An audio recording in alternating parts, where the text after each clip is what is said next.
আমাদের 1950 সালের 26শে জানুয়ারি সংবিধান গৃহীত হয়। তখনই ত্রিপুরা ক শ্রেণীভুক্ত একটা রাজ্য হিসেবে ঘোষিত হয়। পর্যায়ক্রমে যেতে যেতে যেতে যেতে গিয়ে 1972 সালে 21শে জানুয়ারি উত্তর পূর্বাঞ্চলের আরো দুটো রাজ্যের সাথে ত্রিপুরাও পূর্ণ রাজ্যের সম্মানে ভূষিত হয়, অভিষিক্ত হয় এবং এই ত্রিপুরা তার 50 বছর পূর্ণ করেছে। এই সমস্ত ঘটনাটা আমি খুব সংক্ষিপ্ত পরিসরে বললাম এই কারণে যে রাজন্য শাসনের সাথে লড়াইয়ের মধ্য দিয়ে ত্রিপুরায় জননির্বাচিত সরকার তৈরি করবার জন্য, গণতান্ত্রিক পরিমণ্ডল এখানে স্থাপন করবার জন্য এই যে সুদীর্ঘ 27 বছরের লড়াই, এই লড়াইটাকে আমাদের কুর্নিশ জানাতে হবে, শ্রদ্ধা জানাতে হবে এবং এই লড়াইয়ে যারা সেদিন অংশগ্রহণ করেছিলেন তাদের স্মৃতির প্রতি আন্তরিকতার সাথে আমরা গভীর শ্রদ্ধা জানাতে চাই। এটা প্রাসঙ্গিক। বর্তমান সরকার এই 50 বছর পূর্তিতে গত 21শে জানুয়ারি সরকারি উদ্যোগে কতগুলো অনুষ্ঠানের আয়োজন করেন এবং এই অনুষ্ঠানে আমাদের দেশের প্রধানমন্ত্রী, স্বরাষ্ট্রমন্ত্রী আরো একাধিক কেন্দ্রীয় মন্ত্রী তারা অংশগ্রহণ করার সুযোগ নেন এবং দেশের প্রধানমন্ত্রী, দেশের স্বরাষ্ট্রমন্ত্রী এই যে অনলাইন সিস্টেমে, ভার্চুয়াল মেথডে এখানে আগরতলার টাউন হল, রবীন্দ্র শতবার্ষিকী ভবন সম্ভবত, সেখানে যে অনুষ্ঠানটা হচ্ছিল সেই অনুষ্ঠানে যারা উপস্থিত ছিলেন তাদের উদ্দেশ্যে, ত্রিপুরাবাসীর উদ্দেশ্যে তারা ভাষণ দেয়। দুজনের ভাষণ আমি শুনেছি। প্রধানমন্ত্রী এবারকার ভাষণ দীর্ঘ সময় নেননি। আমার ধারণা 7 থেকে 8 মিনিট সময় সম্ভবত প্রধানমন্ত্রী বলেছেন এবং তাতে গিয়ে আমি যেটা বিশেষ করে লক্ষ্য করার চেষ্টা করলাম, এই যে আপনার রাজন্য শাসন থেকে মুক্তি লাভ করে পর্যায়ক্রমিক লড়াইয়ের মধ্য দিয়ে পূর্ণ রাজ্যের অধিকার যে আদায় করা, এই যে প্রক্রিয়াটা, এই প্রক্রিয়াতে ত্রিপুরার উপজাতি, অনুপজাতি, ধর্ম, বর্ণ, সম্প্রদায় নির্বিশেষে সাধারণ মানুষের যে সম্মিলিত সংগ্রাম, ঐতিহাসিক ঘটনা, প্রধানমন্ত্রী কিন্তু স্বল্প সময়ের ভাষণ হলেও এই সম্পর্কে একটি কথাও উল্লেখ করার চেষ্টা করেন। স্বল্প ভাষণের মধ্যে যেটা লক্ষ্য করা গেছে, প্রতিনিয়তই রাজন্য শাসনকেই তিনি ইউলোজাইজ করার চেষ্টা করেছেন। ভাবখানা এরকম, উপস্থাপনার ঢংটা এরকম যেন এই মানে ত্রিপুরার গণতান্ত্রিক ব্যবস্থায় উত্তরণ, তার মূল কাণ্ডারি রাজন্য শাসকরা, একেবারে উল্টো।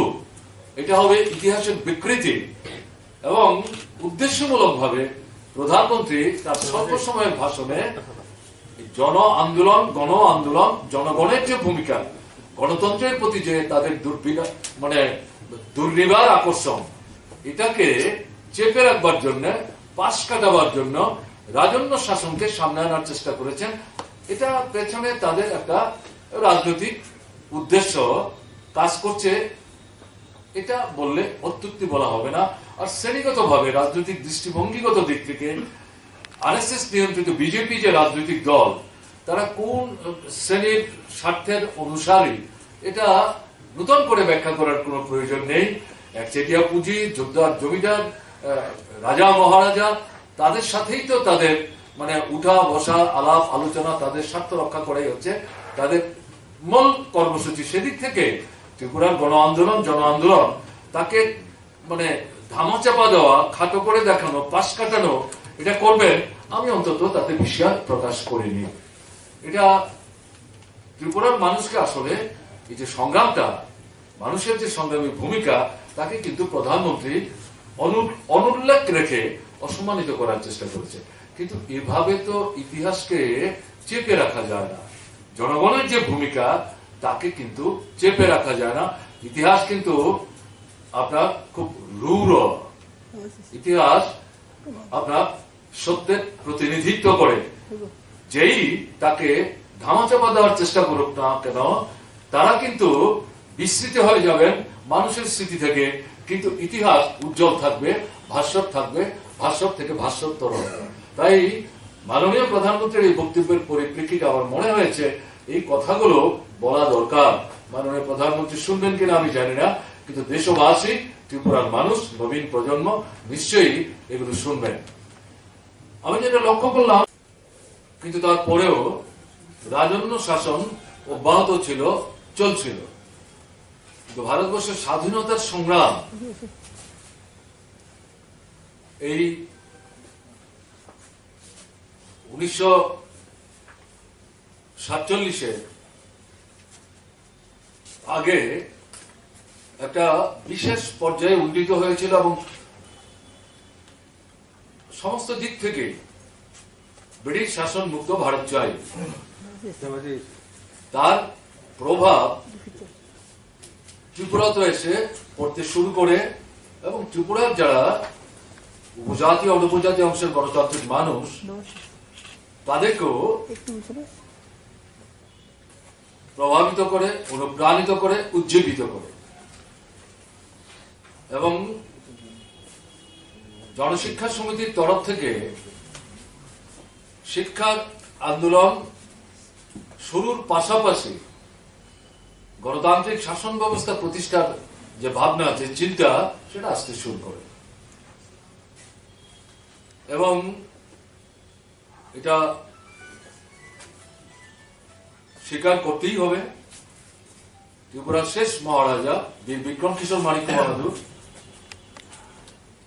নানাভাবে গণতান্ত্রিক আন্দোলনকে, শিক্ষার আন্দোলনকে অবদমন করার চেষ্টা করলেও পারছিলেন না। স্বাধীনতার সংগ্রামের ঢেউ সারা দেশে আছড়ে পড়ছিল, ত্রিপুরা প্রভাবিত হচ্ছিল এবং সেই সময় দুটি দেশ গঠন করার প্রক্রিয়া অত্যন্ত দ্রুত গতিতে এগিয়ে যাচ্ছিল। এই পরিস্থিতিতে ত্রিপুরা পাকিস্তানের সঙ্গে যাবে না ভারতবর্ষের সঙ্গে থাকবে, এই প্রসঙ্গটা উত্থাপিত হচ্ছিল। বীর বিক্রম কিশোর মানিক্য বাহাদুর তার যে আকাঙ্ক্ষা, তার যে প্রত্যয়, সেটা তিনি নানাভাবে ব্যক্ত করার চেষ্টা করেছেন। দীর্ঘ চিন্তা ভাবনার পর ত্রিপুরা ভারতবর্ষের সঙ্গেই থাকবে। কিন্তু বেদনাদায়ক যে 1947 সম্ভবত মে মাসে তিনি প্রয়াত হন এবং তার প্রয়াণের পর রিজেন্সি কাউন্সিল তৈরি হয়েছিল।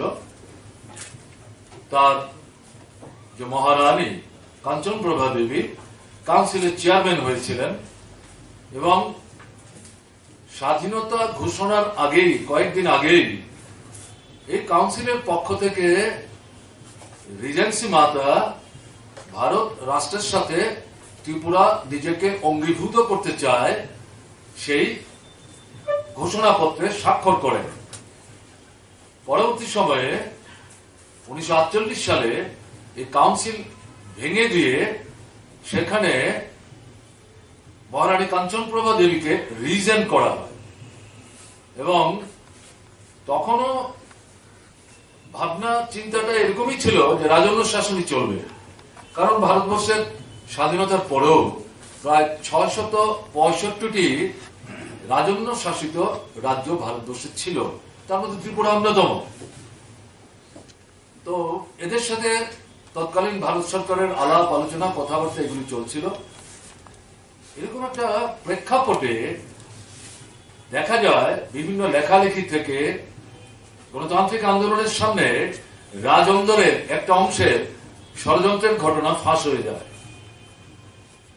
পাকিস্তানের সঙ্গে যাওয়ার জন্য একটা অংশ, যদিও ক্ষুদ্র অংশ, তাদের তরফ থেকে তৎপরতা শুরু হয় এবং এটা যখন বাইরে আসে গণতান্ত্রিক আন্দোলন প্রতিবাদে, ক্ষোভে, বিক্ষোভে তারা ফেটে পড়ার চেষ্টা করেন এবং দ্রুত যাতে ভারত রাষ্ট্রের সাথে ত্রিপুরাকে অঙ্গীভূত করে একটা নতুন চেহারা ত্রিপুরা দেওয়া যায় গণতান্ত্রিক পরিমণ্ডলের, সেই আন্দোলনটা তীব্র থেকে তীব্রতর হতে শুরু করে।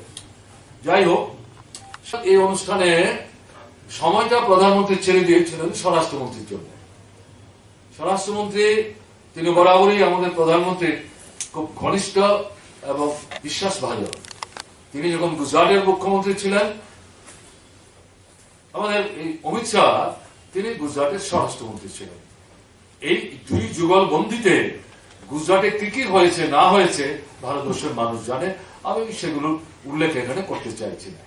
এখন সেই গুজরাটের মুখ্যমন্ত্রী ভারতবর্ষের প্রধানমন্ত্রী, সেই গুজরাটের তৎকালীন সময়ে তিনি স্বরাষ্ট্রমন্ত্রী, এই 5 বছরের ব্যবধানে তিনি এখন ভারত রাষ্ট্রের স্বরাষ্ট্রমন্ত্রী।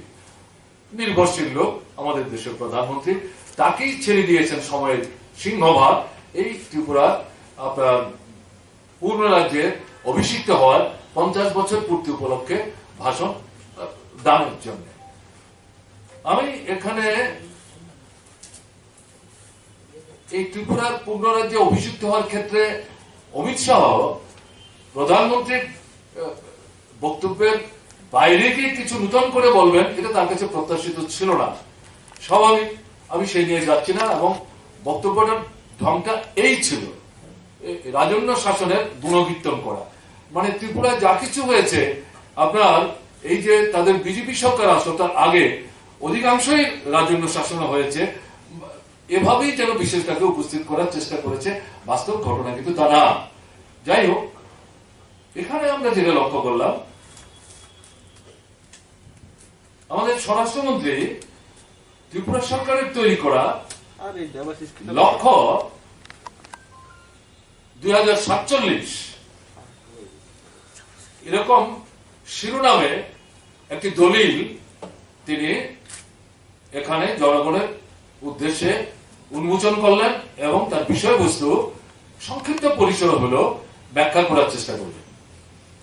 এবং তার যে গৌরচন্দ্রিকা করার ক্ষেত্রে তিনি যে সময় নিয়ে বক্তব্য রাখবার চেষ্টা করেছেন, তাতে গিয়ে তাদের যে সরকারটা ত্রিপুরায় আসলো, যা 4 বছর প্রায় হয়ে আসছে, এই সরকারটাই সবকিছু করছে। উন্নয়ন, অগ্রগতি, প্রধানমন্ত্রী যখন বলেছেন ডাবল ইঞ্জিন, একটা নূতন গতি এনেছে, তিনিও প্রায় সেভাবেই বলবার চেষ্টা করেছেন। এবং বলতে গিয়ে মাঝখানে একটা জায়গায় কমিউনিস্টদের কটাক্ষ করা, এটা তাদের রক্তের সাথে মিশে আছে, এটা না বললে বক্তব্য, ভাষণ এগুলো তো অপূর্ণ থেকে যাবে, সেটা উল্লেখ করার চেষ্টা করেছেন। কি অভিযোগ? কমিউনিস্টরা নাকি এই ত্রিপুরাতে বিরোধীদের সহ্য করতেন না, সুযোগ দিতেন না, তাদেরকে নানাভাবে হেনস্থ করার চেষ্টা করতেন। তার হিন্দি ভাষণের সারমর্মটা হচ্ছে এটা। দ্বিতীয় হচ্ছে, কমিউনিস্টরা ত্রিপুরার উন্নয়নের জন্য কোনো ভূমিকাই নেই। এই বক্তব্য উপস্থিত করে তাদের সরকারের ফিরিস্তি গাইবার চেষ্টা করেছেন এবং লক্ষ্য 2047 সেটা উল্লেখ করার চেষ্টা করেছেন। আমি আমাদের স্বরাষ্ট্রমন্ত্রী মহোদয়ের জানবার জন্য, ত্রিপুরার নবীন প্রজন্মের জানবার জন্য, ত্রিপুরার জনগণের স্মরণে আছে, এটাকে আবার রিভাইটালাইজ করার জন্য, দেশের মানুষের জানবার জন্য যেটা বলতে চাইছি, এই যে কমিউনিস্টদের সম্পর্কে এই বিশুদ্ধারটা করলেন, এই বাস্তবের যে অভিজ্ঞতা, তার সাথে তার তো কোনো মিল নেই। আমি সংক্ষেপে কয়েকটা বিষয় এখানে উল্লেখ করার চেষ্টা করব। শান্তি নাই, গণতন্ত্র নাই, উন্নয়ন নাই, বিরোধীদের সহ্য করতো না কমিউনিস্টরা, নানাভাবে তাদেরকে বাধা সৃষ্টি করতো কার্যকলাপে, এটা ঘটনা। পঞ্চায়েত রাজ, নগর পঞ্চায়েত,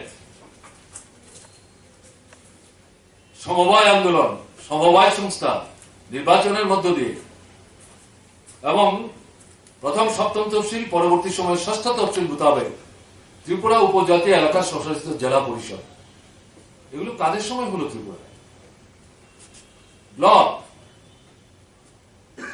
15 থেকে 20টা ছিল, 58টা হলো, কাদের সময় হলো?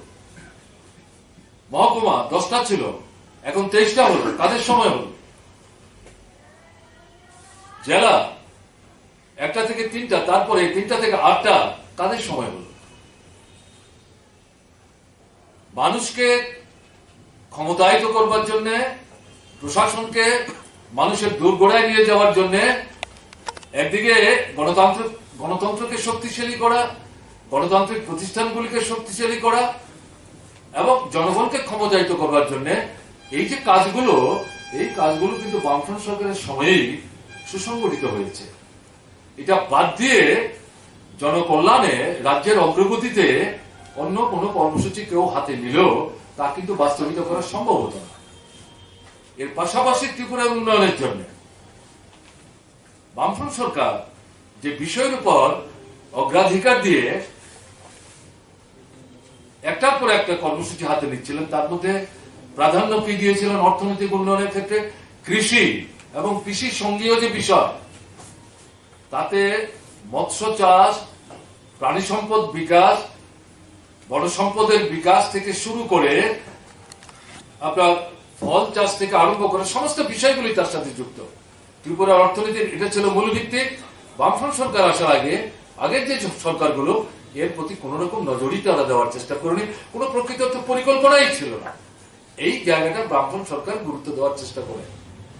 দ্বিতীয়ত, এর সাথে যেটা যুক্ত করলেন যোগাযোগ ব্যবস্থার উন্নয়ন, সড়ক, রেল, বিমান, টেলিযোগাযোগ, এই সবটা মিলিয়ে যোগাযোগ ব্যবস্থার যদি উন্নয়ন না হয়, যাতায়াত যদি বাড়ানো না যায়, তাহলে আদান প্রদান কি করে হবে? এটা তো সম্ভব না। এটাতে সবচেয়ে বেশি গুরুত্ব পাশাপাশি বামফ্রন্ট সরকার দেওয়ার চেষ্টা করে। তারপর এই দুটো জিনিসের সাথেই যুক্ত হচ্ছে মানব সম্পদের কল্যাণ। সেই মানব সম্পদের বিকাশের জন্য আলাদাভাবে বামফ্রন্ট সরকার দুটো বিষয়ের উপর সবচেয়ে বেশি গুরুত্ব দেওয়ার চেষ্টা করেছে। একটা হচ্ছে শিক্ষা, আর একটা হচ্ছে স্বাস্থ্য। এই দুটোকেই একটা জনমুখী চেহারা দেওয়ার চেষ্টা করেছে। প্রি প্রাইমারি এডুকেশন থেকে শুরু করে বিশ্ববিদ্যালয় স্তরের শিক্ষাকে তার একটা ব্যাপক বিশালতা দেওয়ার চেষ্টা করেছে। অবৈতনিক শিক্ষা সার্বজনীন, সবার জন্য, স্কুল স্তরে দ্বাদশ মান পর্যন্ত, কলেজ স্তরে সাধারণ শিক্ষা মেয়েদের জন্য অবৈতনিক, এই বামফ্রন্ট সরকারই তৈরি করেছে। বিজয় বৈজয়ন্তী সেখানে উদ্দিন করলো, মানুষের মধ্যে মানে জীবনের একটা নতুন আস্বাদ তৈরি করলো, সামগ্রিক উন্নয়নের জন্য মানুষকে যুক্ত করে তার জীবনযাত্রার মানের মধ্যে একটা মৌলিক পরিবর্তন আনার ক্ষেত্রে একটা দ্রুত গতি সম্পন্ন সর্বব্যাপক কর্মসূচি নিয়ে অগ্রসর হওয়ার চেষ্টা করলো। লক্ষ্য করা গেল বাম বিরোধী শক্তি এরা এসেনশিয়ালি সাধারণভাবে জনবিরোধী শক্তিও তাদের পছন্দ হচ্ছিল না। তারা বুঝতে পারছিল তারা ক্রমশ জনগণ থেকে বিচ্ছিন্ন হয়ে যাচ্ছে, এবং এভাবে যদি বামফ্রন্ট সরকারকে সুযোগ করে দেওয়া হয় তাহলে অতীতে একটা সময় তারা ভবিষ্যতে একটা সময় তারা মুছে যাবে। তাই সেখানে দেখা গেল মানুষের মধ্যে বিভাজন তৈরি করার জন্য সশস্ত্র সন্ত্রাসবাদী শক্তির অভ্যুদয় হলো।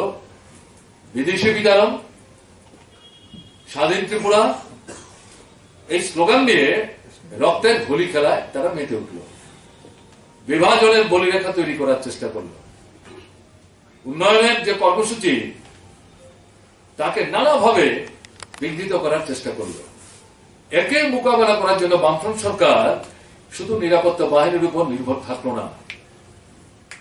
নিরাপত্তা বাহিনী একদিকে, অপরদিকে জনগণ, এই দুই শক্তিকে একসাথে নিয়ে মাঝখানে প্রশাসন গুরুত্বপূর্ণ ভূমিকা নিয়ে এই সন্ত্রাসবাদের বিরুদ্ধে মতাদর্শগত সংগ্রাম, রাজনৈতিক সংগ্রাম, অন্যদিকে উন্নয়নমূলক কর্মসূচি ত্রিধারাকে যুক্ত করে এগিয়ে যাওয়ার চেষ্টা করেছে, এবং একটা সময় গিয়ে এদেরকে মোকাবেলা করে কোণঠাসা করে জনবিচ্ছিন্ন করার ক্ষেত্রে একটা ব্যাপক সাফল্য সেখানে অর্জন করে ত্রিপুরায় শান্তি পুনঃস্থাপিত হয়। এবং এই যে একটা সময় সন্ত্রাসবাদীরা ত্রিপুরাকে পেছনের দিকে ঠেলে দেওয়ার চেষ্টা করেছিল, সেখান থেকে ঘুরে দাঁড়িয়ে ডাবল গতিতে এগিয়ে যাওয়ার চেষ্টা করলো। রাষ্ট্রপতির আপনার কালার দিয়ে, পতাকা দিয়ে সেখানে সম্মানিত করা হয়েছে। এ শুধু ত্রিপুরার পুলিশ না, ত্রিপুরার শান্তিকামী যে জনগণ, তারা যদি সাহায্যের হাত পুলিশের বা নিরাপত্তা বাহিনীর দিকে অগ্রসর না করতেন, পুলিশ এককভাবে কিন্তু এই সাফল্য আনতে পারত না। এটা পরোক্ষে ঘুরিয়ে ত্রিপুরার শান্তিকামী মানুষকে সম্মানিত করা। উপরাষ্ট্রপতিকে পাঠিয়ে তৎকালীন রাষ্ট্রপতি ত্রিপুরাকে সম্মানিত করেছিল। দেশের যিনি বর্তমান প্রধানমন্ত্রী, তিনি জানতে চেয়েছিলেন আমার কাছে, কি করে আপনারা এই অসম্ভবটা সম্ভব করলেন। বারবারই কাশ্মীরের কথা তুলছিলেন, উত্তর পূর্বাঞ্চলের অন্যান্য রাজ্যের এই সমস্যার কথা তুলছিলেন। ত্রিপুরা এসেছিলেন প্রধানমন্ত্রী হওয়ার পর তিনি আমাদের পায়াটানার দ্বিতীয় যে প্রজেক্টটা, সেটা উদ্বোধন তার হাত দিয়ে আমরা করি। সেখানে যে মানুষের সমাবেশ দেখে তিনি বিস্ময় প্রকাশ করেছিলেন। এত মানুষ, এত আপনাদের সংঘশক্তি। তৎকালীন যিনি আপনার অয়েল অ্যান্ড ন্যাচারাল গ্যাস ডিপার্টমেন্টের যিনি মন্ত্রী ছিলেন, তিনি দুদিন আগে এসেছিলেন। তাদের সন্দেহ ছিল, যেহেতু আমরা বামফ্রন্ট সরকার, বিজেপি সরকারের প্রধানমন্ত্রী আসছেন, এই সরকার হয়তো এই অনুষ্ঠানটাকে খুব একটা গুরুত্ব তেমন ভাবে দিবেন না। কিন্তু মঞ্চে দাঁড়িয়ে প্রধানমন্ত্রীর সাথে কণ্ঠে কণ্ঠ মিলিয়ে বলেছেন যে আমাদের সমস্ত ধারণার বাইরে এই সমস্ত প্রস্তুতি, এত বিশাল মানুষের সমাবেশ ভাবনার অতীত। তারপরে প্রধানমন্ত্রীকে নিয়ে আমরা আমাদের যে রাজ্যের যে অতিথিশালা, সেখানে আমরা বসেছিলাম আমাদের মন্ত্রিসভা। নানা দাবি আমরা সেখানে তুলি। তিনি আমাদের কাছে শুধু একটা বিষয় আমাদের কাছে অনুরোধ করেছিলেন, কি করে সন্ত্রাসবাদকে মোকাবেলা করে শান্তি পুনঃস্থাপন করে নতুন ধারায় আপনারা এগিয়ে যাচ্ছেন। এই ঘটনাগুলো লিখিতভাবে সংক্ষিপ্ত পরিসরে আমাকে কি আপনারা দিয়ে সাহায্য করতে পারেন। আমরা তাতে আনন্দ প্রকাশ করি, সম্মানিত বোধ করি। 7 দিনের মধ্যে প্রধানমন্ত্রীকে এই লিখিত রিপোর্ট পাঠাই এবং তিনি এটাকে অ্যাকনোলেজ করে আমাদের জানান যে আপনাদের পাঠানো রিপোর্ট আমি পেয়েছি। এগুলো আমি উল্লেখ করলাম। স্বরাষ্ট্রমন্ত্রী অমিত শাহজি, তিনি তো প্রতিদিনই প্রধানমন্ত্রীর সঙ্গে কোনো না কোনো ভাবে কথাবার্তা বলার সুযোগ পান। এগুলো আপনার জানা আছে তো? এগুলো কিন্তু গল্প না, কাহিনী না, এগুলো ঘটনা। প্রধানমন্ত্রীর সঙ্গে কথা বললেও কিন্তু এগুলো জানতে পারবে। তাহলে এরকম একটা জায়গায় দাঁড়িয়ে এখানে যে কথাগুলো বলবার চেষ্টা করছেন, যে ত্রিপুরায় বামফ্রন্ট সরকার উন্নয়নের কাজ তেমন একটা কিছুই করেনি। কোন ক্ষেত্রে উন্নয়নের কাজ হয় আমি তো উল্লেখ করলাম। এখানে প্রতিটি ক্ষেত্রে ত্রিপুরার উন্নয়নের জন্য ত্রিপুরার জনগণের সাথে যে যে পদক্ষেপগুলো একটা রাজ্য সরকারের পক্ষে নেওয়া সম্ভব এবং কেন্দ্রের অনিচ্ছুক হাত থেকে দাবি আদায় করে মানুষের কল্যাণে কাজগুলো রূপায়ণ করার জন্য উদ্যোগ নেওয়া দরকার। প্রতিটি ক্ষেত্রে বামফ্রন্ট সরকার এখানে তার ভূমিকা নেওয়ার চেষ্টা করেছে এবং বামফ্রন্ট সরকারের দিকে ঘাটতি ছিল সুনির্দিষ্টভাবে কোন অভিযোগ কারোর পক্ষে সেখানে তোলা সুযোগ নাই। এগুলো যারা এখন বলবার চেষ্টা করছেন রাজনৈতিক সংকীর্ণ স্বার্থে এটা প্রতিবাদ করার জন্য, মানে বামফ্রন্ট সম্পর্কে, কমিউনিটির সম্পর্কে মানুষের মধ্যে ভুল ধারণা প্রচারের জন্য কথাগুলো বলার জন্য বলা। এখন আমি যেটা বলতে চাইছি, স্বরাষ্ট্রমন্ত্রী লক্ষ্য 2047 বলে ত্রিপুরা সরকারের তৈরি করা যে দলিলটি এখানে উপস্থিত করে তিনি খুলকর্তাল বাজাবার চেষ্টা করেছেন এই দলিলের পক্ষে। আমি তাকে জিজ্ঞেস করি, যে সরকারটা তৈরি করেছেন আপনারা, এই সরকারটা তো মানুষ ভোট দিয়েছে 5 বছরের জন্য, তার 4 বছর তো শেষ হয়ে যাচ্ছে আর 1 থেকে 1.5 মাসের ব্যবধানে। কে আপনাকে দায়িত্ব দিল? আপনাদের দায়িত্ব দিল আগামী 25 বছরের কর্মসূচি তৈরি করার জন্য। 25 বছরের কর্মসূচি যে তৈরি করছেন, তার আগে 5 বছরের জন্য যে আপনারা সরকারে বসলেন, এই সরকারে বসার আগে আপনারা তো কতগুলি প্রতিশ্রুতি দিয়েছিলেন। তার নাম কি দিয়েছিলেন? Vision document. অরুণ জেটলি মানুষের মধ্যে বিশ্বাস তৈরি করবার জন্য, তৎকালীন অর্থমন্ত্রী ছিলেন, অসুস্থ ছিলেন, তাকে উড়িয়ে এনে আগরতলার প্রেস ক্লাবে বসিয়ে প্রেস কনফারেন্স করে ভোটের 8 থেকে 10 দিন আগে সেই আপনার ভিশন ডকুমেন্ট প্রকাশ করেছিলেন। সেই ভিশন ডকুমেন্টের মধ্যে 28টা স্তবক আছে, আমি দেখেছি। 299টা বিষয়ের প্রতিশ্রুতি আছে এই 28টা স্তবক এর মধ্যে, এবং সবগুলো থেকে 10টা অ্যাকশন পয়েন্টস আপনারা তৈরি করে প্রথম পৃষ্ঠায় এগুলো উপস্থিত করেছেন। মানুষের দৃষ্টি 299 চাইতো এই 10টার মধ্যে কেন্দ্রীভূত করার চেষ্টা করেছেন। আর এগুলো নেড়ে নেড়ে প্রধানমন্ত্রী থেকে শুরু করে অমিত শাহজি আপনারা ত্রিপুরায় ঘুরে ঘুরে ভোটের আগে বলেছেন এই হচ্ছে আমাদের দলিল, এগুলোই আমরা রূপায়িত করব, এগুলো আমরা বাস্তবায়িত করব। 4 বছর হয়ে গেল, আর 1 বছর বাকি আছে। সামনের ফেব্রুয়ারি মার্চে ভোট হবে। এখন কাজের সময়টা কোথায়? আর তো নতুন কোনো কাজ নাই। আপনাদের দলেরই একজন বিধায়ক গেছিলাম, কিছু সাংবাদিক বন্ধুদের সঙ্গে কথা বলতে গিয়ে বললেন কোথায় কাজ আর কোথায় সময়। এখন কি হতে হবে বড় যে কিছু ভিত্তিপ্রস্তর স্থাপন হতে পারে, কাজের খবর, কাজের হিসাব কে কোথায় কাকে দেবে, বিশ্বাসই তো নাই। আপনাদের দলের একজন বিধায়কই বলছেন এটা, আমি নাম নাইবে উল্লেখ করলাম। আমি কি জিজ্ঞেস করতে পারি এই যে 25 বছর পরে ত্রিপুরা কোথায় যাবে, কি হবে, তার যে চিত্র অঙ্কন করছেন। 5 বছরের 4 বছর হয়ে গেল, এই যে প্রতিশ্রুতিগুলো 299, তার মধ্যে 10, এই সবটা একসাথে করলে পরে এটা 300-র উপর। তার কটা আপনারা কার্যকরী করেছেন? একটাও না, একটাও কার্যকরী করেননি। এভাবে কোন প্রকল্প তৈরি হয়? ভবিষ্যতের কর্মসূচি রূপরেখা তৈরি হয় আগের দেওয়ার প্রতিশ্রুতির হিসেব নিকেশ না করে, সমীক্ষা না করে, মানুষের সামনে তথ্য উপস্থিত না করে, তারপরে 5, 10, 15, 20, 25 বছর পর কি হবে এই গল্প ভাবতে পরে মানুষ এগুলি গ্রহণ করবেন, হজম করবেন মনে করছেন? জানার জন্য বলছি, জানার জন্য বলছি।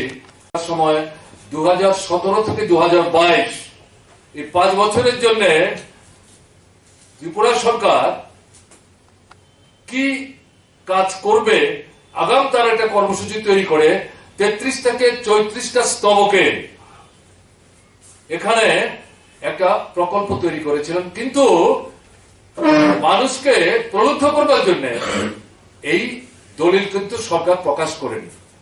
এটা ছিল সরকারের আভ্যন্তরীণ কাজের জন্য দলিল হাতে নিয়ে বিভিন্ন দপ্তরের যারা সচিব আছেন এবং তাদের মাথার উপর যে পলিটিক্যাল এক্সিকিউটিভ মন্ত্রীরা আছেন, তাদের নেতৃত্বে দপ্তর ভিত্তিক এই যে কর্ম প্রকল্প তা রূপায়ণের জন্য উদ্যোগ গ্রহণ করা কাজ শুরু হয়েছিল। মানুষের কাছে এগুলো নেড়ে নেড়ে ঢাকঢোল পিটিয়ে আমরা কিন্তু বলবার চেষ্টা করিনি, এবং তাও কত 5 বছর। 17 সালে এটা তৈরি হয়, তখন ত্রিপুরার মানুষ বিশ্বাসই করতে পারেনি। ভোটের ফল গণার 2 ঘন্টা আগেও ত্রিপুরার মানুষ বিশ্বাস করেনি বামফ্রন্ট সরকার থাকবে না।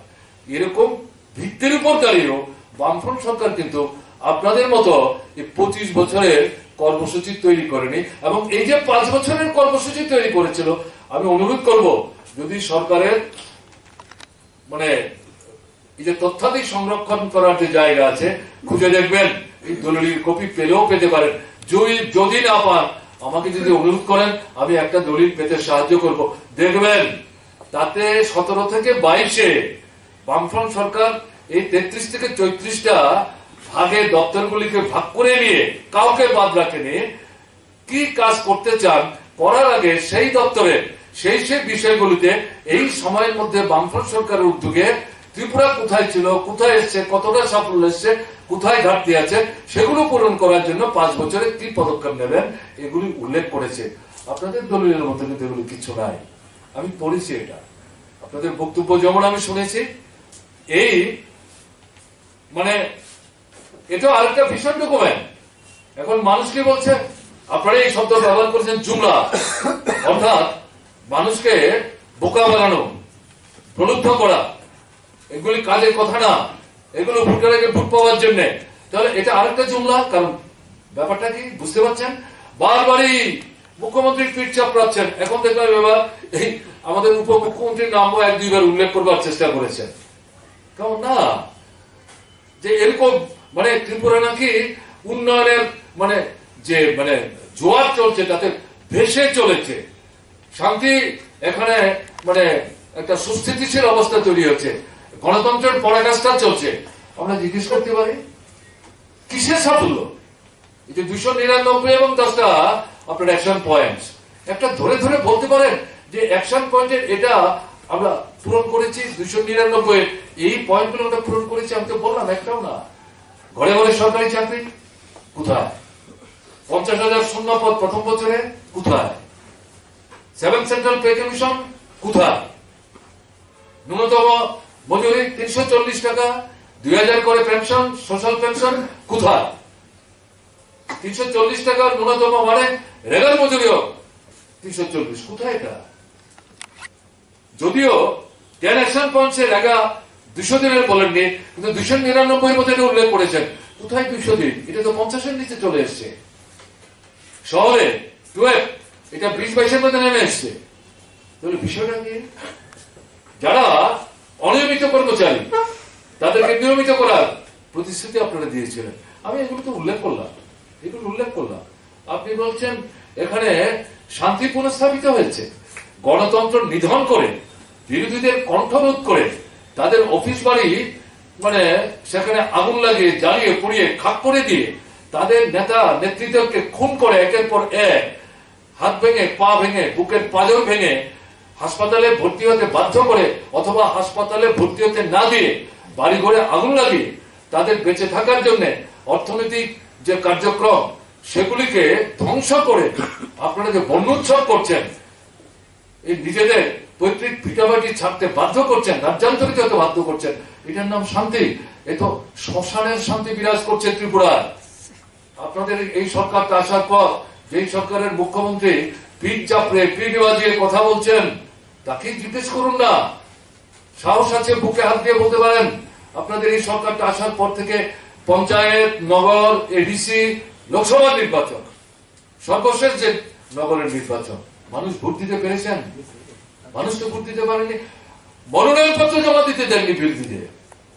তারপরে মানুষের এই সরকারটার উপর আস্থা নষ্ট হয়ে গেছে। সরকার এই মানুষটাকে বিশ্বাস করতে পারছেন না। হলে সাম্প্রতিক অতীতে এই যে 4.5 লক্ষ মানুষের ভোট, নগরে আগরতলায় সবচেয়ে বেশি ভোট, এখানেই মানুষকে ভোট দিতে দিলেন না আপনারা। এখানে এর থেকে কি প্রমাণিত হচ্ছে?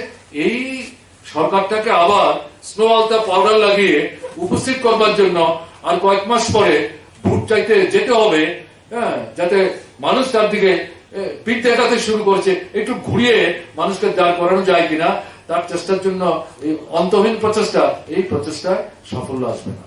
বামফ্রন্ট সরকারের বিরুদ্ধে বিষোদ্গার করেছেন। বামফ্রন্ট সরকার অনাহার মৃত্যু বন্ধ করেছিল, সন্তান মৃত্যু বন্ধ করেছিল, আর এখন এই সরকারটা আসার পর আবার অনাহার মৃত্যু শুরু হয়েছে, সন্তান মৃত্যু শুরু হয়েছে। আপনার সরকারের কোনো ভূমিকা নাই। সীমান্ত অতিক্রম করে বাংলাদেশে গিয়ে জঙ্গল থেকে সেই বনজ সম্পদ এনে বিক্রি করে বেঁচে থাকার চেষ্টা করছে, খবর কেউ নেবার নাই। কাজে এরকম পরিস্থিতিতে কোথায় কাজ, কোথায় চাকরি, কোথায় জায়গা, কোথায় আপনার টোয়েক, কোথায় আপনার লাইন ডিপার্টমেন্টের কাজ? কিছুই নাই। কাজে এই পরিস্থিতিতে এই সমস্ত কথাবার্তা বলে যদি মনে করেন মানুষকে আবার ভোলাতে পারবেন, তাহলে ভুল করছেন। দেশের অবস্থা দেখছেন। কাজেই দেশের যে পরিস্থিতি, সেই যে হাওয়া, সেই যে আন্দোলন, মনে করবেন না আপনারা ত্রিপুরাকে দরজা জানালা বন্ধ করে আটকে রাখার চেষ্টা করলেই ত্রিপুরার মানুষ দেশের খবর রাখে না, তাহলে ভুল করবেন।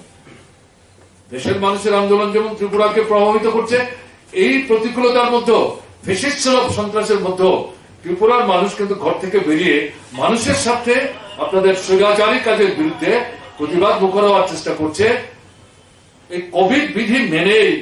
কাজে এটাও ভারতবর্ষের মানুষকে কিন্তু উৎসাহিত, অনুপ্রাণিত করছে। এবং দায়বদ্ধ কোন সরকার নেই। থাকলে তো চিঠির জবাব দিত, প্রকাশ্যে বলতো। আর বলবেটা কি? সরকারের সিদ্ধান্ত মতোই তো এগুলো হচ্ছে। বেতন দিতে পারছে না, বাইরে আমাদের টিএসআর কে ভাড়া খাটিয়ে সরকার নিজের বেতন দেওয়ার থেকে দায় মুক্ত থাকবার চেষ্টা করছে। ওখানে তারা মানুষের মতো সম্মান পাচ্ছে না, আচার ব্যবহার পাচ্ছে না, ক্ষতি করে দিচ্ছে। এত পরিশ্রম করে, এত কষ্ট করে এই মূল্যবান এই যে ফোর্সটাকে তৈরি করা হয়েছে। হকার যারা, ছোট ছোট দোকান নিয়ে যারা বসে, তাদের অন্য কোনো বিকল্পের ব্যবস্থা থাকলে রৌদ্র বৃষ্টিতে জলে পুড়ে এভাবে তারা ব্যবসা করতেন? এভাবে কথা নেই, বার্তা নেই, সেখানে গিয়ে 24 ঘন্টার নোটিশে ভেঙে চলে তছনছ করে দিচ্ছেন। আপনারা জানেন তো আমাদের এই যে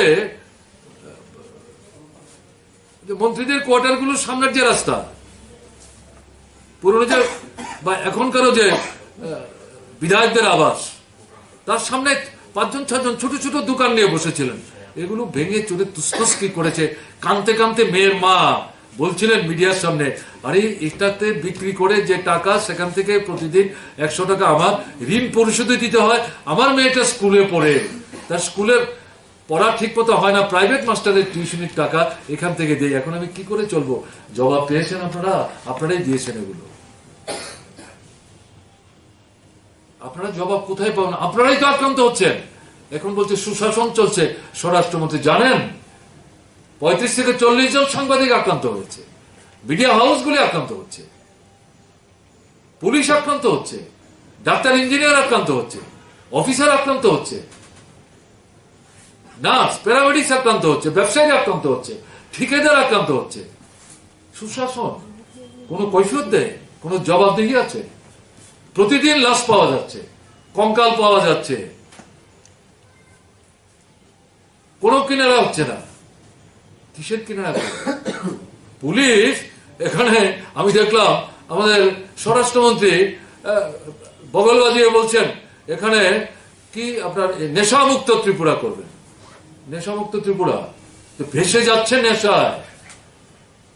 আমরা তো আমাদের সরকারের সময়ে আপনার এই ফরেন লিকার বিক্রি করবার জন্য কোনো লাইসেন্স দেয়নি। এরা তো সরকারে এসে অল্প সময়ের ব্যবধানে পারলে প্রায় পাড়ায় পাড়ায় ফরেন্স মানে লিকার শপ খুলবার জন্য লাইসেন্স দিতে শুরু করেছে। গ্রামের মেয়েরা, মায়েরা, বোনেরা প্রতিবাদ করছে। শুনছে নাকি এগুলো? হচ্ছেটা কি? এগুলো স্বরাষ্ট্রমন্ত্রী একটা মানে 135 কোটি মানুষের দেশের স্বরাষ্ট্রমন্ত্রী, কিন্তু দেশে দেশ না। তিনি যে এইভাবে সার্টিফিকেট দিচ্ছেন একের পর এক, অভিজ্ঞতাটা কি? অভিজ্ঞতাটা কি? এই কারণে বলছি, আপনি যে বলছেন আপনি সঠিকভাবে বলেছেন, আপনাকে আমি ধন্যবাদ জানাচ্ছি। জবাব দেওয়ার কে আছে? কৈফিয়ত দেওয়ার কে আছে? আমরা এগুলো করেছি, দৃষ্টিতে নিয়েছি। যদি কিছু করেন তো ভালো, নাহলে মানুষ জানলেন যে আমরাও প্রতিবাদ করছি, তাদের সঙ্গে আছি। আমরা ছিলাম, আমরা আছি, আমরা থাকবো। কাজে এগুলো তো একটা উচ্চতর পর্যায়ে রাজনৈতিক সংগ্রাম। ভারতবর্ষ একটাই দেশ। আন্তর্জাতিক পরিস্থিতিতে দেশে দেশে যখন বামপন্থার উত্থান হতে শুরু হয়েছে, মধ্যবাম, বাম, এই আপনার নিউ লিবারেল ইকোনমির বিরুদ্ধে লড়াই করে নতুন প্রগতিশীল শক্তি আসছে। এটা যেমন ভারতবর্ষের বাম গণতান্ত্রিক আন্দোলনকে উৎসাহিত করছে। ভারতবর্ষের মানুষ যদি উৎসাহিত, আমরা উৎসাহিত হব। ভারতবর্ষ এই নির্বাচনগুলোর মধ্য দিয়ে যদি ইতিবাচক কোন সংকেত যায়, কেন ত্রিপুরার মানুষ উৎসাহিত হবে না? এই যে কিছুদিন আগে 5টা রাজ্যের নির্বাচন হলো, উপনির্বাচনগুলি হলো 32টা 33টা, এগুলিতে ত্রিপুরার মানুষ উৎসাহিত হয়েছে। তারা কি মনে করছেন? পরিবর্তন করা সম্ভব? অসম্ভব না। এবং কৃষকদের যে আন্দোলন, শ্রমিকদের সমর্থনে যৌথ, এটা একটা উচ্চ নাদে চলে গেছিল।